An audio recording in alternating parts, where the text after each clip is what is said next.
ఈరోజు మనం గోంగూర ఎండుమిరపకాయలు పచ్చడి చేసుకుందాం. ఒక కట్ట గోంగూర అండి, శుభ్రంగా కడిగి వడగట్టుకున్నాం నీళ్లు. ఇవి ఒక 10-15 ఎండుమిరపకాయలు, తొడలు తీసి మధ్యకి విరుచుకుంటే తొందరగా ఎగుతాయి.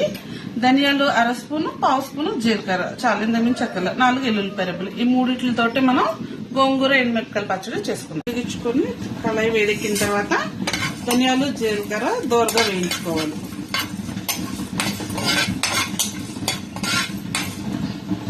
ఇవన్నీ ధనియాలు జీలకర్ర చక్కగా వేసుకుని దోరగా ఎక్కితే సరిపోతుంది.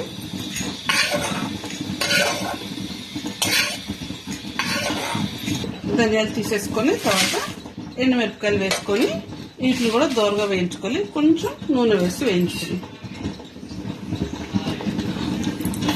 ఎండుమిరపకాయలు కూడా చక్కగా వేసుకుని ఇవి కూడా ప్లేట్లోకి తీసుకొని ఇప్పుడు ఇదే కళాయిలో కొంచెం నూనె వేసుకొని గోంగూర కూడా వేసుకున్నాం. కడిగి పెట్టుకున్న గోంగూర కూడా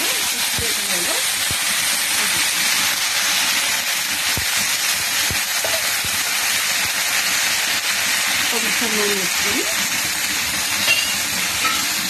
మూత పెట్టుకుంటే గోంగూర చక్కగా మెత్తగా ఉడికిపోతుంది. ఇవ్వండి, గోంగూరలో కొంచెం నీళ్ళేసి చక్కగా మగ్గబెట్టుకుంటున్నాం.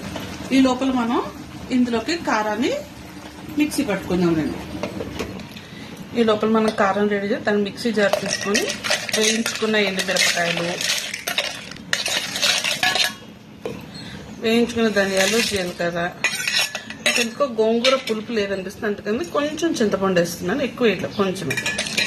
అలాగే పొట్టు తీసిన 4 వెల్లుల్లిపాయ రెబ్బలు,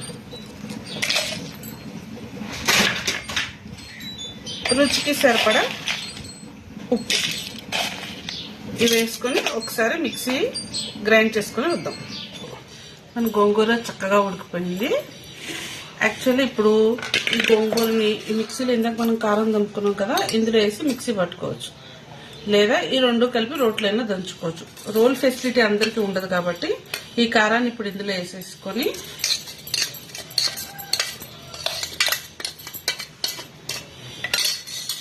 ఇలాగా ఈ పప్పు గుత్తితో చక్కగా మెత్తగా ఇలా ఎనుక్కోవాలి. అప్పుడు రోట్లో నూరినట్టుగా ఉంటుంది. మిక్సీలో వేస్తే గంధంలాగా మెత్తగా అయిపోయి బాగోదు టేస్ట్. చూసారా, ఇలా చక్కగా మెత్తగా దగ్గరికి ఎంపేసుకోవాలి. ఇప్పుడు దీన్ని తాలింపైన వేసుకోవచ్చు, మనకి కొంచెం పచ్చడే కాబట్టి ఇలా ఉల్లిపాయలు, పెద్ద ఉల్లిపాయలు ఇవి వేసుకుంటే గోంగూర పచ్చడి, పెద్ద ఉల్లిపాయలు గ్రేట్ కాంబినేషన్. దీన్ని బౌల్లోకి తీసేసుకుందాం.